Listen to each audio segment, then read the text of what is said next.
Seketika dering ponselnya berbunyi, panggilan dari Marisa yang rupanya sudah beberapa kali ia menghubunginya. "Ada apa?" tanyanya datar. "Di mana kamu? Aku ingin bicara sama kamu. Aku tunggu di apartemenku sekarang juga." "Mau kemana kamu, Arga?" tanya Maya datar. Arga menghela nafasnya dengan pelan. "Keluar sebentar, lagi pula Jani sedang tidak ingin diganggu olehku. Untuk apa aku di sini?" Maya hanya diam, kemudian membuang muka tanpa menjawab apapun lagi dan membiarkan Arga pergi. Yang entah siapa yang hendak ia temui. Sudah pasti Marisa. Tepatnya setelah Arga pergi dari rumah itu, ia lalu menoleh pada Jani yang sudah rapi mengenakan celana panjang dan kemeja biru polosnya. "Kamu juga mau kemana, Jani?" tanya Maya ingin tahu. Jani menoleh pada sang mama. "Aku ada urusan di luar, Ma. Mau ketemu sama Kira dan Elena di kafe milik Elena." "Baiklah, jangan kebut-kebut. Jangan lama-lama." "Iya, Mah, aku pamit dulu." Jani melangkahkan kakinya keluar dari rumah itu. Maya kemudian menghela nafas kasar. "Mama tahu kamu tidak akan pernah merubah pikiranmu untuk mencintai Arga, karena sampai kapanpun cinta kamu hanya untuk Rehan, dan akhirnya Mama hanya bisa membiarkan Arga bersama dengan Marisa agar tidak mengganggu kamu lagi, Nak." Maya akhirnya berubah pikiran, membiarkan Arga dan Marisa menjalin hubungan sampai entah kapan Arga nanti tahu siapa Marisa sebenarnya. Biarkan Arga sendiri yang memutuskan akan tetap bersama dengan Marisa atau malah sebaliknya. Di apartemen milik Marisa, Arga langsung masuk ke dalam, lalu duduk di sofa ruang tengah sembari memanggil sang kekasih yang sudah memintanya untuk datang ke sana. "Lama banget sih, kenapa baru sampai?" ucap Marisa kesal. "Sorry, tadi Mama nyuruh aku dulu makanya lama." "Ada apa? Tumben banget kamu nyuruh aku datang ke sini." Marisa menghela nafasnya dengan panjang.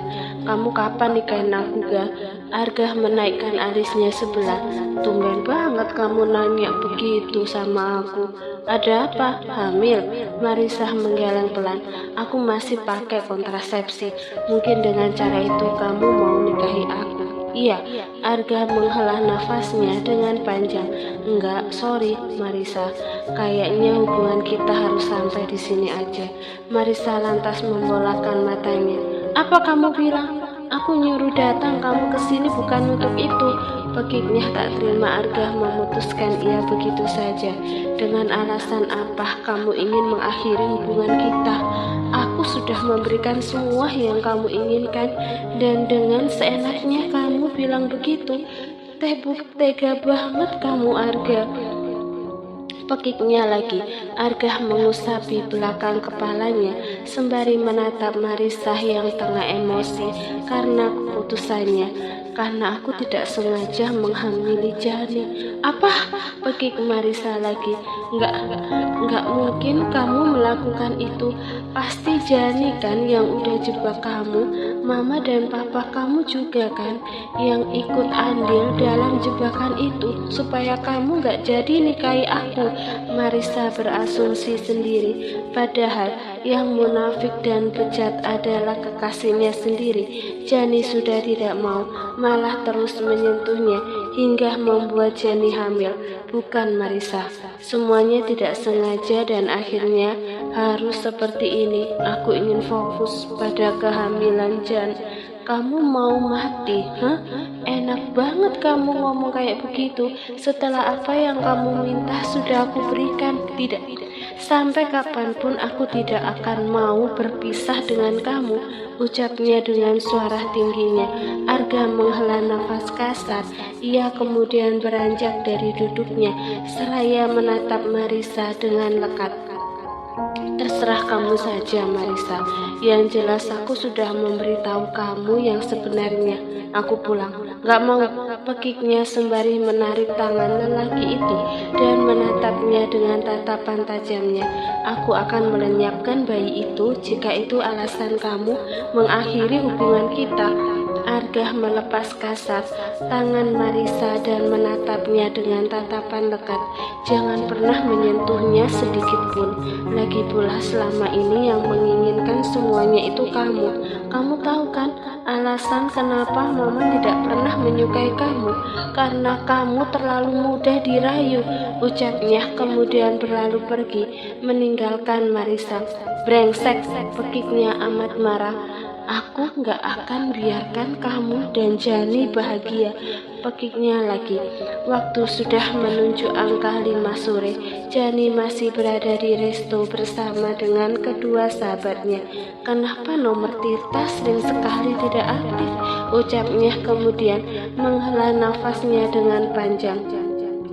Gue gak nyangka sih kalau feeling lo benar-benar real, nyata. Raihan masih hidup meski kondisinya masih koma. Elena geleng-geleng kepala. Tapi lu lagi hamil anak Arga, gimana dong? Jani tersenyum tipis. Gue tahu gimana Mas Raihana. Kalau gue jelaskan semuanya, Mas Raihan pasti paham dan mau menerima kondisi gue. Amin, semoga aja Raihan terima kondisi elo. Gue yakin Raihan bertahan sampai sekarang karena dia pengen ketemu sama elo, bersama selamanya dengan elo.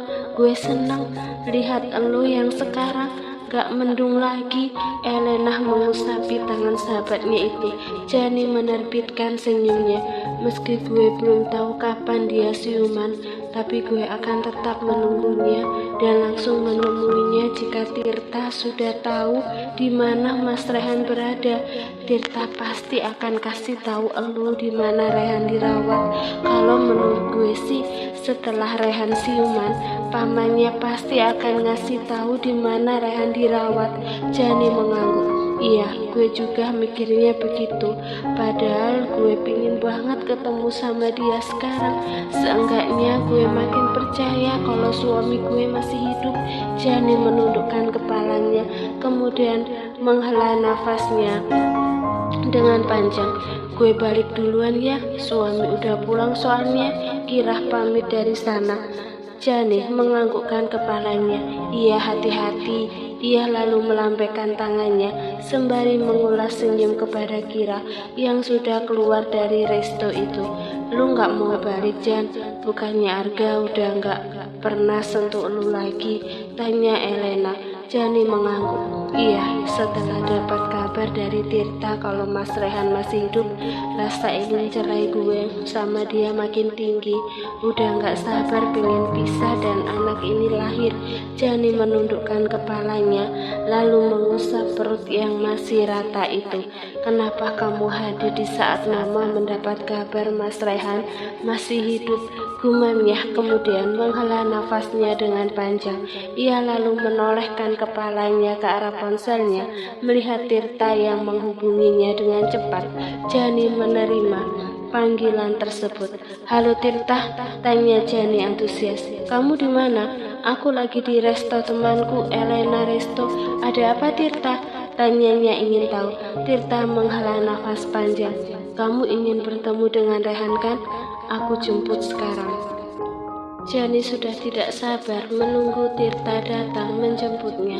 Sedari tadi, jantungnya terus berdetak tak karuan dengan rasa senang dalam dirinya begitu nyata.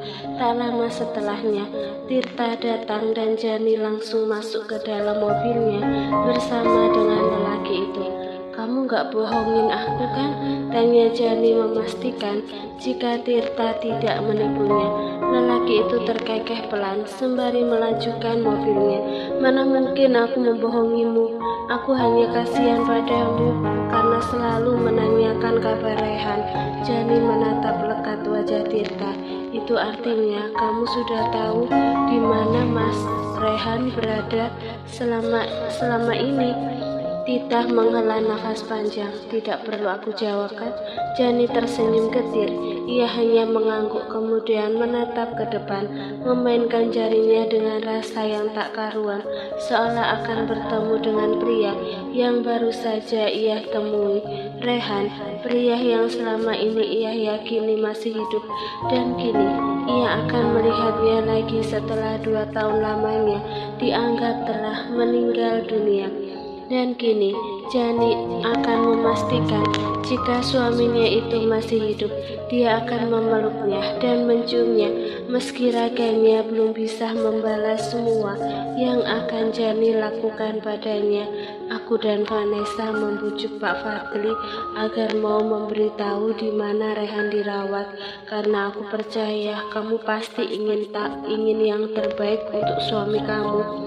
Mana mungkin kamu memberitahu semuanya kepada anggota keluarganya, dan kami pun berharap dengan hadirnya kamu di sana membuat Rehan ingin bangun dari komanya. Aku berpikir jika Rehan tengah menunggu kamu, itulah kenapa dia tidak mau bangun dari tidur panjangnya. Jika bukan kamu yang membangunkannya. Jani yang tengah sensitif itu lantas menitikkan air matanya. Ia kemudian menganggukkan kepalanya sembari tersenyum lirih. Semoga aku bisa membangunkan Mas Rehan jika memang selama ini dia menungguku, ucapnya lirih. Tirta mengulas senyum tipis. Perjalanannya cukup jauh. Sebaiknya kamu kabari mertua kamu. Bilang kalau kamu akan menginap di rumah temanmu itu, karena Rehan tidak dirawat di kota ini. Jani mengangguk patuh.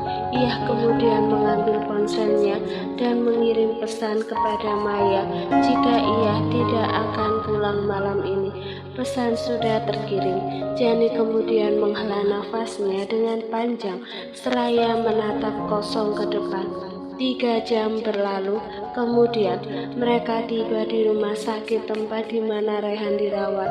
Dengan langkah lebarnya, Jani mengikuti langkah Tirta masuk ke dalam ruang khusus tempat di mana Rehan ada. Masuk ke dalam lorong, tidak ada satupun orang yang berlalu lalang di sana. Jani sempat dibuat khawatir karena takut, namun semua rasa khawatir dan takut itu menghilang setelah satu ruangan khusus di mana ada Fadli dan Vanessa di sana. Vanessa, Jani menghampiri perempuan itu, kemudian memeluknya. Vanessa, apa kabar? Sudah lama sekali kita tidak pernah bertemu. Aku baik, kamu apa kabar? Tanyanya sembari melepaskan pelukan itu dan mengusapi sisian wajah saudara iparnya itu. Kabarku baik, tapi hatiku tidak. Aku ingin bertemu dengan suamiku, pintanya lirih. Vanessa kemudian menoleh kepada sang papa yang tengah berdiri di ambang pintu kamar rawat Rehan, menatap datar wajah Jani, kemudian menghampirinya. Jangan pernah beritahu siapapun Rehan di mana. Jani mengangguk cepat. Baik, Om, aku tidak akan memberitahu siapapun. Aku pun ingin melihat dia sembuh. Aku mohon beri aku kesempatan untuk melihatnya. Mata Jani berkaca-kaca, memohon kepada Fadli akan membukakan pintu kamar rawat itu untuknya. Fadli akhirnya luluh. Ia kemudian membukakan pintu kamar tersebut dan dengan segera Jani masuk ke dalam. Mata membolah dengan tangan menutup mulutnya. Air matanya turun dengan derasnya seraya melangkah dengan gonta. Mas Rehan, Jani tak kuasa melihat kondisi suaminya yang dibalut oleh beberapa alat medis. Suara monitor pendeteksi jantung berjalan dengan normal. Hanya tubuh yang terbujur kaku di atas bangsal dengan mata menutup sempurna. Deru nafasnya masih ada, hanya saja tidak seperti orang sehat. Tangan Jani gemetar kalah meraih tangan Rehan yang dibalut oleh infusan. Kedua tangannya terdapat suntikan infus dan darah. Mas, aku senang bisa melihat wajah kamu lagi, tapi dengan kondisi kamu seperti ini, buat hati aku sangat sakit. Aku sangat merindukan kamu, Mas. Sangat merindukan kamu.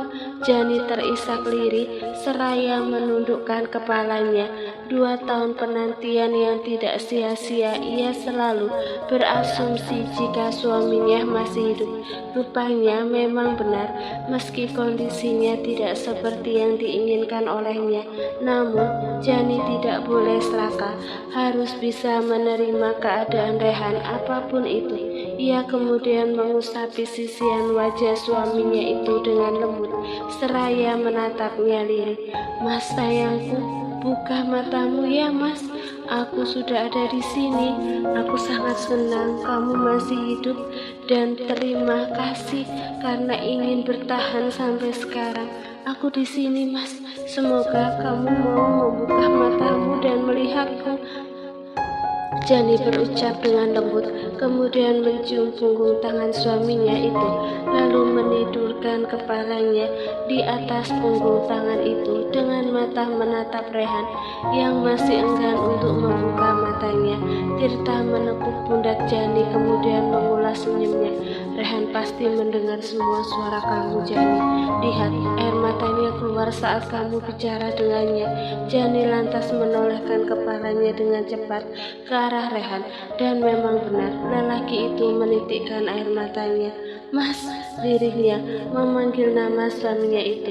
Ia kemudian mengusap air mata itu di wajah sang suami. Kamu pasti tahu siapa yang tengah berbicara dengan kamu. Semoga tidak lama lagi kamu akan membuka mata kamu ya Mas, ucapnya lalu mengecup kening lelaki itu. Cukup lama. Ia menempelkan bibirnya di kening lelaki itu, lalu mengusapi wajah Rehan dengan lembut. Setidaknya kamu masih mengenali suaraku, Mas. Aku di sini sampai kamu siuman, ucapnya lagi.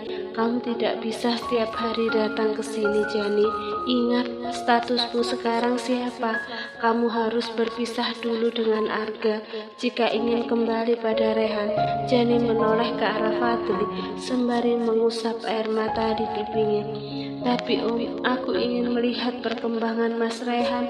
Kamu tidak perlu datang lagi ke sini karena saya tidak mau keluarganya curiga kemudian membuntuti kamu. Dia begini karena menolong hidupmu, jadi saya mohon kerjasamanya.